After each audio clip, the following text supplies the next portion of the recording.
Good day, Minecraftians. Purple Mentat here, bringing you episode 18 of my Agrarian Skies Hardcore Quest Let's Play. This game pack by Jadedcat is available on the Feed the Beast launcher. Starting off, I want to show you where we're at for the quests. 82% of strong bones. That'll almost certainly complete itself today. And up to 5% of sewage. So that's going to take quite a bit longer. I'm not sure if I really need to expand the system though. If I just give it time, it'll finish off. Maybe I'll go down there and put 4 or 8 more sewers in there just to collect a little faster. Also, once I get more animals down there, it'll help a bit. So, starting off, I need more dirt for more farms. I've got that one running a little bit. You can see some trees growing and getting cut down. I've got my tomatoes and cotton going as well. Unfortunately, I learned that the harvesters will remove lettuce when it's placed down, but now I've got an idea for something else to put there that'll help me along the way. So, first steps is to get some extra dirt production going from my excess vegetation, and I'll be right back with that. Turns out I'm just about out of excess plant life at this point in time, so I thought I'd show you what I did real quick.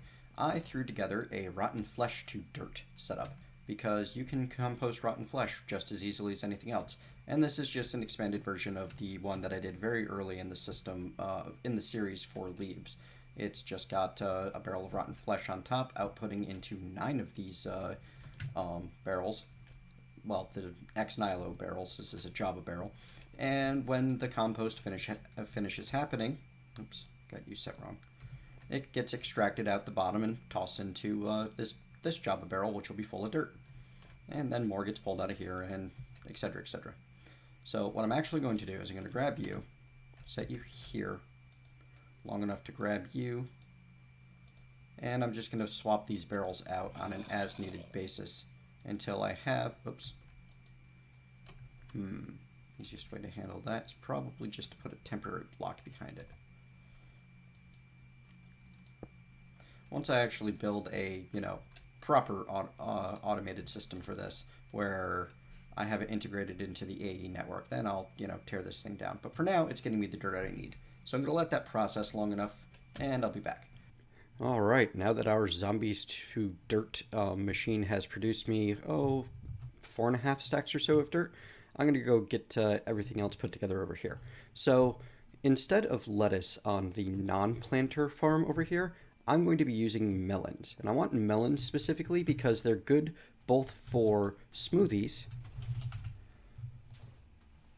and for juice, which I need both smoothies and juice to be able to complete all of the feasts. Now, I don't absolutely have to make all of the feasts, but I want to have them. It's a personal goal of mine. The only feast that I absolutely need, I believe, was the hearty breakfast, and the hearty breakfast only requires the juice. So I'm going to get those 9 melons planted, and I'm going to use some bone meal to grow them to full grown. And those will just happily produce little melons next to the stems, and the harvester will pick up the melon and leave the stem alone. And each melon that grows, I believe, gives between 3 and 9 pieces of melon, each of which can be turned into juice or smoothie. So Pam's Harvest Craft has a lot of really cool foods, but it's kind of hard to beat out just pure melons in terms of efficiency. And in this area, I'm just going to expand the tomatoes to fill this in too, because I'm going to need a lot of tomatoes. Or maybe I'll move the cotton over. But I don't think that's going to be nearly as necessary since I've got the wool farm over there, and I'm about to expand my mob farm to include spiders. So, this planter over here, I'm going to want lettuce, and I'm going to want wheat. But, yes, I do. So I'm going to put lettuce in these, make sure that consume stack is still off, and I'm going to put wheat in these. And then I'm going to fill in the center with some more cotton and some sugar cane, which I'll show you how that's going to work in just a moment, once I get this dirt filled in. Be right back. All right, as you probably know from vanilla mechanics, sugar cane can only grow when it's directly next to water, so I'm going to be a little limited in exactly where I can put these. However, totally worth it because all I need is a little bit of sugarcane to be able to keep up with the mostly cosmetic usage that I have for them. And what's going on here? I haven't actually set the center to be anything, so it's going to fill in with whatever it has available. But I am now going to fill in these other 4 center squares with a little bit more cotton, because I have it available. Why not?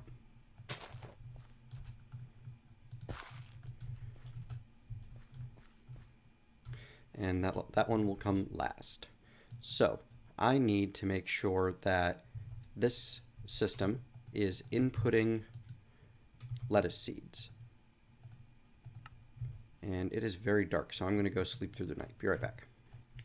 I also need to make sure that this system here is inputting wheat seeds. No problem.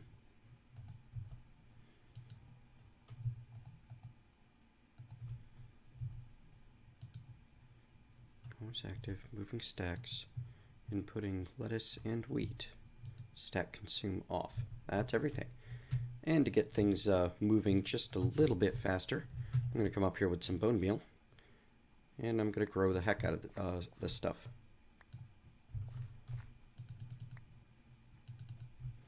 So the harvester will go through and scoop all of this up and finish planting everything down as the extra seeds get fed into the planter.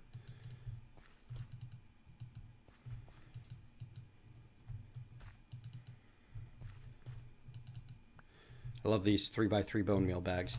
I'm also a big fan of having basically infinite bone meal from my skeleton farm up there.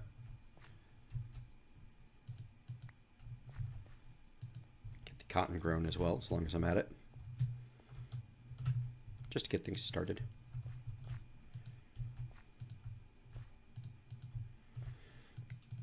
Pam's Harvest Craft plants also respond really well to bone meal. 2 clicks and they go from freshly planted to full.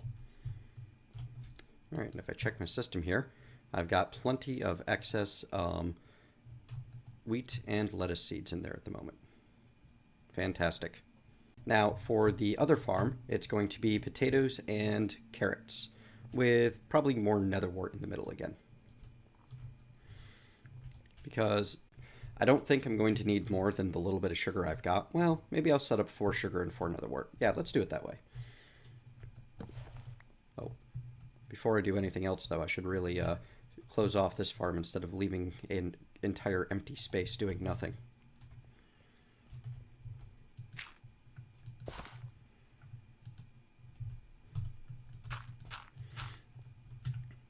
And poof, I have wheat and lettuce production. Grab my builder's one, start filling this in.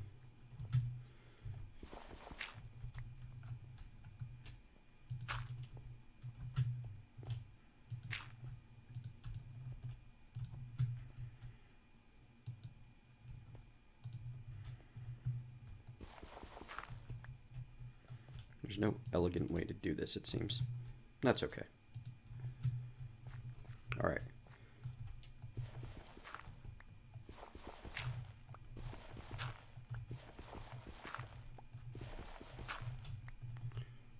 So, configure this guy to carrots around the edges and potatoes on the other side. Now all I need is to get some sand and some soul sand. Be right back. Here we are then. Got my soul sand and my netherwort set up and have this guy configured to put netherwort in the middle, carrots around half of the outside, and potatoes around the other half. Now I'm just going to set up the export bus to give it netherwort, carrots, and potato.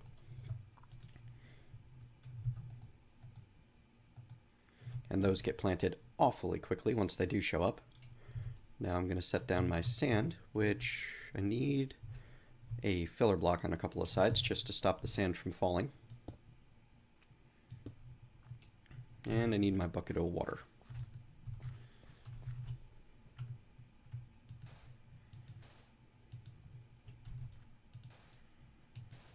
There we are. Put down my... Oh, I didn't actually grab any sugarcane. Anyway, I'll come back and put down that sugarcane in just a moment.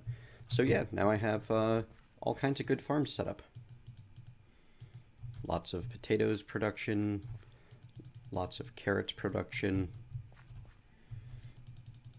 wood, rubber, apples, saplings, netherwort. sugar cane, lettuce, tomatoes, melons. Fantastic. From 0 to farming in basically an episode and a half.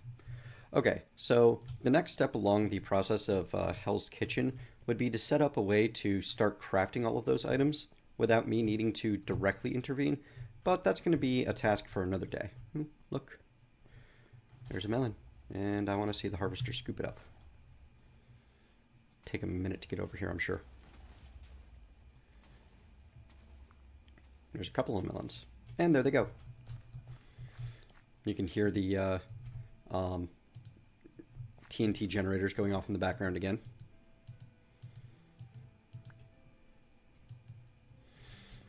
Gonna accelerate my tomato a bit.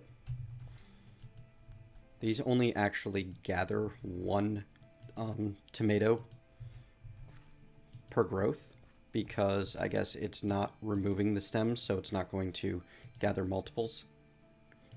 So I'm just gonna do a whole bunch of bone mealing of these. And grab more tomato seeds and fill in the rest. Because you can take any Pam's Harvest Craft plant, stick it in a crafting grid, and turn it into a seed for that plant.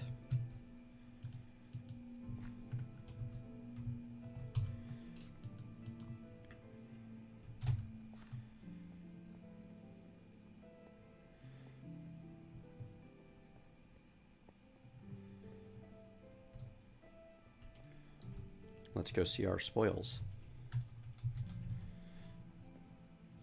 A little bit of lettuce, quite a bit of tomato. Wheat is starting to come in.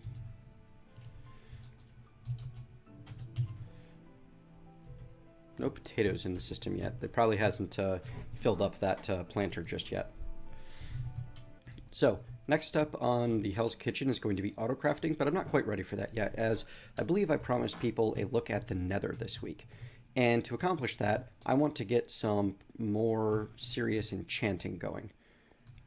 Which, to be able to do that, I need to set up a monster grinder, which will provide me lots and lots and lots of mob essence. The very first thing I'm going to need to start replacing that big old spawning tower with something a little more modern and mechanical is a way to stop mobs from spawning inside of it. And to do that, I'm going to use a magnum torch, which is a fairly expensive item, but it's also the one I've been planning on since I put that thing together. To make it, I need 5 of these chandeliers, a couple of logs, a potion of regen 2, and a potion of healing 2. So we'll get started with the chandeliers, which are torches, gold, and diamonds. And I don't have enough torches. Imagine that. And I'm just going to make a... There we go. Bunch of torches. Keep a stack on myself, and make one more chandelier. And then I'm going to use those chandeliers to make the magnum torch. Now, I don't believe... I have the potion of healing, too. I don't believe I have any other useful potions. I have a potion of regeneration, which I can use to make a potion of regeneration, too.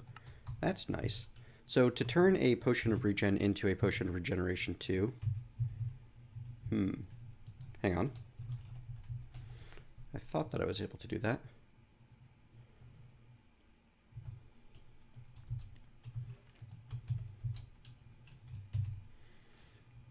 Ah, there's the problem. The potion of regeneration 2-minute is the upgrade with redstone. The potion of regeneration 2 is the upgrade with glowstone. So I need to make the potion of regen 45-second, which requires an awkward potion and a gassed tear. The gassed tear, I believe I have 2, actually. That's pretty fantastic. So I have a couple of gas tears left over from sieving all of the soul sand that I have so far. So I'm going to need that. I'm going to need my auto brewer. And we'll just toss that right here for the time being, because that'll get it the power that it needs. Now, the auto brewer is not the most efficient use of resources for creating potions, but I only want the 1 potion of regen 2. I don't like them compared to the extended duration potion of regens. You just get more healing out of the extended duration if you have the time. So the way this thing works is you put a potion here, you put what type of resource you want to be embedded in that potion here, and then you just fill this with resources. And I'll show you exactly how it works. Let me just get the some glass bottles, which I only have the one at the moment, so I'm going to make more. Whoops. So I'm going to make more. There we go. Let me see. I can get a full stack of those. Okay. And I'm going to put down my water tank because I believe I can pull water directly out of a tank with a glass bottle. Yes, I can. Though it uses a bucket. That's not really worth it. And it destroys the glass bottle when I put it back in. Fantastic. So where's my bucket? You could fill glass bottles from an just a freestanding water spot without consuming the water. Simple as that. So I'll make a couple of these, and I'm just going to grab some nether wart, assuming I have any in the system yet. I do not, but that's okay. I know where I can get some. I'll go steal some from my planter. And sleep along... Oh, no, it's daytime. It just sounds like nighttime music. There we go. Steal a bunch of nether wart. Until those planters actually fill up, that's going to be where everything goes. Alright, so how to use the auto brewer. Let's say I want to make an awkward potion. I could put a water bottle right there and nether wart right here. And as soon as I put nether wart in the resources, it'll start processing and turn that into a water bottle. I mean, into an awkward potion. But I don't want just an awkward potion. I want a potion of regeneration 2. And to make the regen 2, I'm going to need the regen and I'm going to need glowstone. So, for example... Oh, it is nighttime. Look at that.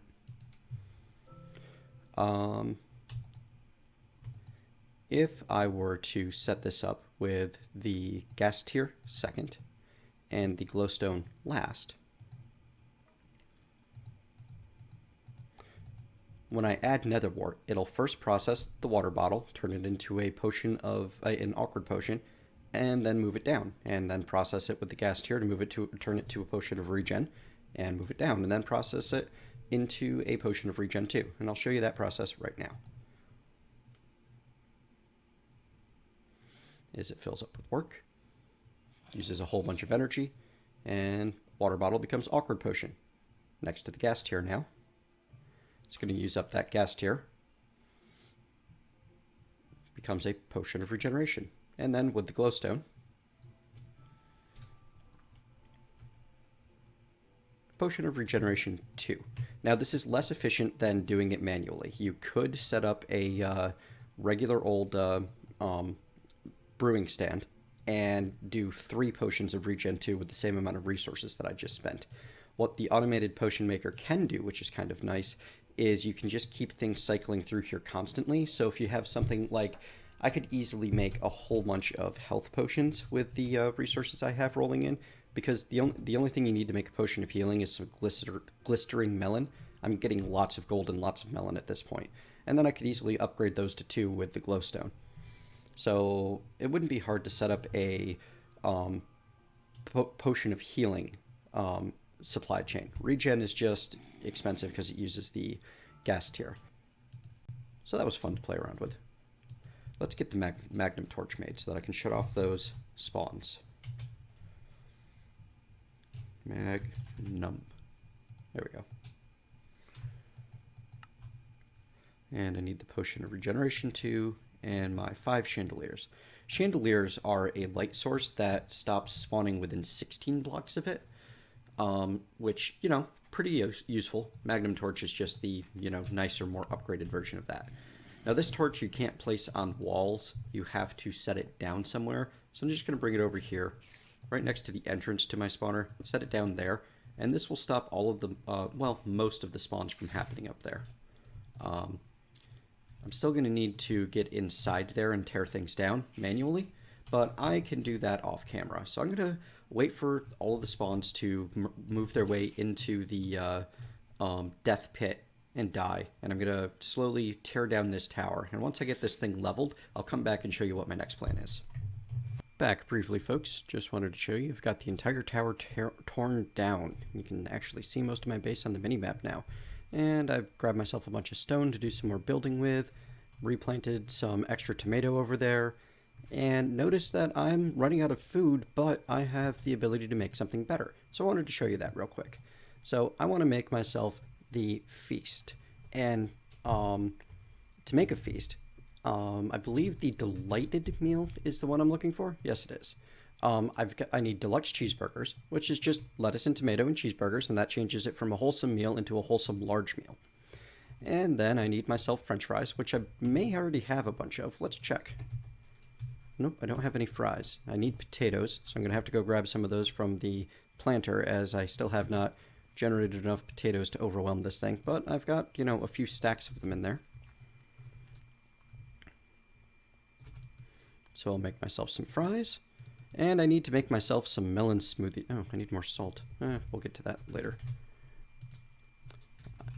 So, to make melon smoothies, let's see, raspberry, pomegranate, melon smoothie. It's just snowball, juicer, and melon.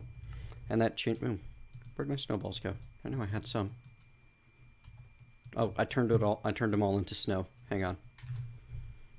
Grab snow, place in world, break with shovel.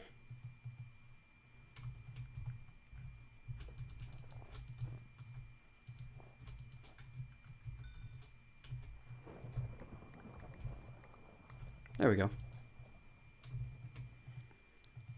So, melon smoothies changes it from a morsel into an unfulfilling light meal. And then you can combine what you've just made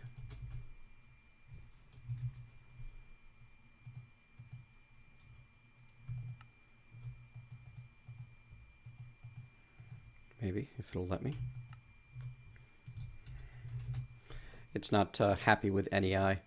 So there we go. Deluxe cheeseburger, a wholesome large meal, a nourishing light meal in fries, and an unfulfilling light meal in melon smoothies makes me a feast. Now, feasts restore an absolute What just happened? I got 14 glass bottles? Is it because I used the smoothies? But why? That's very confusing. There's no reason I should have gotten those 14 glass bottles. That might be a bug with applied energetics. Anyway, these feasts restore an absolutely massive amount of food. I'm only down 3 mutton chops worth of food at the moment, which is not nearly enough to eat a feast. I'm going to start building down to get the area prepared for where the new mob spawner is going to live. And once I actually need to eat something, I will cut back in and show you just how much they do restore. Briefly back again, folks. Finally got down to low enough hunger that I've got some nasty debuffs going on, and I wanted to show you this delighted meal and what it would do for me. I currently have 1.5 bars of hunger, which is 3 points of hunger. If I eat this delighted meal, I am now up to 9.5. It restored 8 full bars of hunger, or 16 points. So yeah, definitely worth making these. And it also gives like 6 minutes of the well-fed buff. The reason I have extra well-fed is I managed to flub up recording this my first attempt and did not have my microphone unmuted. So yeah. Had to manually set my hunger down with a command just to show you all this. Anyway, why am I down on Y30? Way below my base like this? Well, that's because I want slimes. I disabled Zan's minimap and enabled Map Writer, which comes with Opus, and is one of the 2 potential minimaps included in this mod. And this allows me to open up this map screen, and you can see I'm right next to the starter house. I can turn this overlay to slime, and it will show me that this chunk and the one right next to it are slime chunks. So I'm going to be building my mob grinder platform into this area so that I can get slime balls for 2 reasons. 1, because it will aid me in completing one of the For the Hoarding quests, which requires collecting a lot of slime. And 2, because slimes are worth a ridiculous amount of mob essence. They, when they break into smaller pieces, every single one of those slimes is, worth the same amount of mob essence. So having a large slime spawn can be as good as having 16 of anything else, or 17 of anything else spawn. It's just crazy amounts of, actually no, maximum of 21, because the large slime can split into 4 mediums, and each of the 4 mediums can split into 4 little guys. So my spawn platform is going to be down here. It also has the benefit of it'll be quite a ways away from me at all times, so I'll never be accidentally stopping spawning. And because I don't need the monsters to move with the grinder setup, I don't need to keep it particularly close. I built too far, and I just don't care about stone anymore.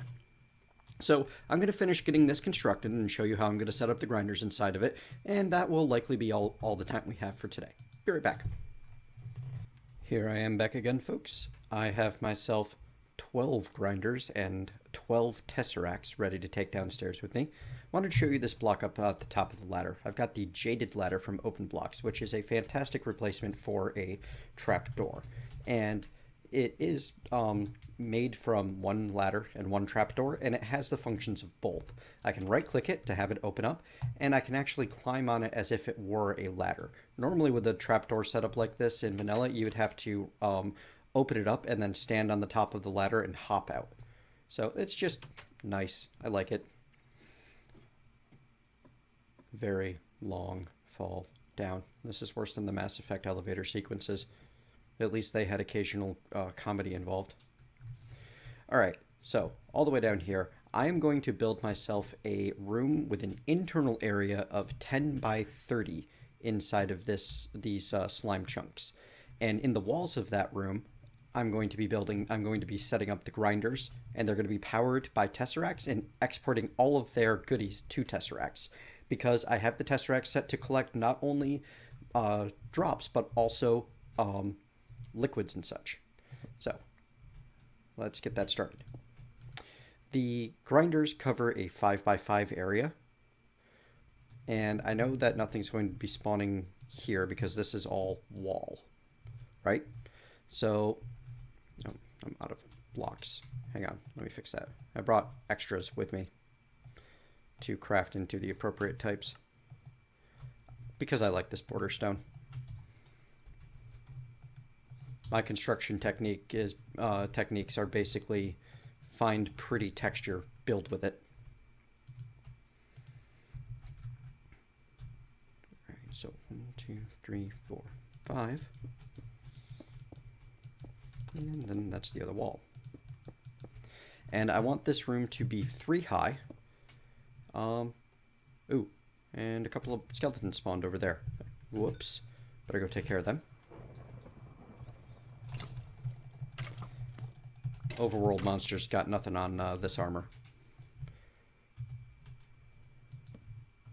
Ooh, I found a skeleton head. I need that more than I need an unenchanted bow. Actually, I don't need it at all, but it's a cool item to have.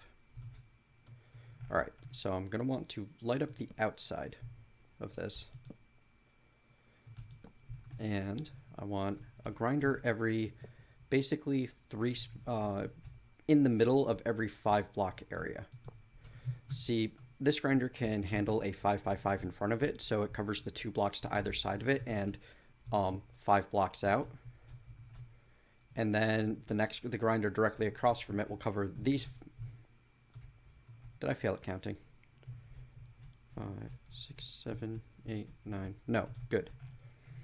The grinder directly across from it will cover this 5x5 area. So I'm going to have all 12 of these grinders covering a total area of 10 by 30, which should be plenty of room for a bunch of monsters to spawn. And honestly, I've got the power and the resources to do this sort of thing. It's pretty fantastic. I'm really glad I took the time to build that really complicated resource generation system.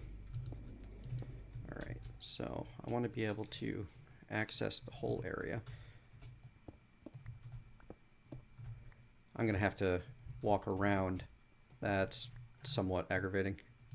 And there's probably going to be monsters and such spawning as I do this, because I'm not going to be super careful with the lighting until I have the whole thing complete.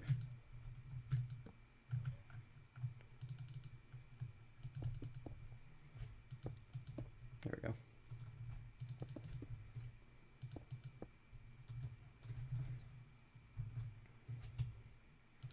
And I'm sorry that this episode is running a bit extra long. I really wanted to get this build finished on screen so you could see exactly what I'm doing here. And you could see the kind of income that I'm going to be getting when it's running. But to do that, I have to have it all complete. So you've seen the basic construction. You know what's going to happen now. I'm going to cut the camera and get back to you as soon as I have the rest of these grinders placed and the walls all built, and I will set up the tesseracts and such. Once this thing's ready to rock, I will show you it. Welcome back to the top of the completed mob spawner. I've got stone slabs here to stop monsters from spawning up top. If I go down inside, you can see it's a real large, nice 3 tall by 10 wide by 30 long room. Plenty of room for all kinds of things. Endermen, slimes, creepers, zombies, spiders. I want spiders in this one. So I'm going to start collecting up the torches from in here. Actually, I'm going to start from this end, because things are going to probably start spawning, as this will be the only valid place for them to spawn on the map almost as soon as they can. We can even stand at one end of this, and if I turn the brightness all the way up, actually it is all the way up, we might be able to see things spawn over on that end. If I hit F7, you can see this entire area can spawn. Oh, a bat spawned. And then got killed by the grinder. Yay. So it's working. Things are spawning. Grinders are killing them. All of the tesseracts are set to send items, send fluids, receive energy on the default 25 channel. And now I just need to fill this in with some of this dark glass that I picked up. Now, dark glass is a really fun block. It's from Extra Utilities, and to make it, it's just some ink sacs, glass, and blackout curtains, which are just made with wool. And it blocks light. So I can block all that off, and that'll always be able to spawn inside of there. But if I need to come down and take a look inside, like something really strange is going on, I can just barely make out across the way that the grinders are in fact spinning. I can see that the entire area is spawnable. So if, for example, somehow it gets clogged up with monsters that are just out of range of all of the grinders, though everything should be in range of all the grinders. Oh, and then around the outside, I built myself this really narrow little ledge of a platform and lit it up so that it wouldn't spawn anything anywhere except where I want them. And there you have it. I'm going to head back up top and take a look at how well this thing's producing monster essence. Assuming I can manage to not die on my own little platform. That'd be great. Maybe I should build a wall around the whole of it so that it's, safe. Bit of a railing, as it were.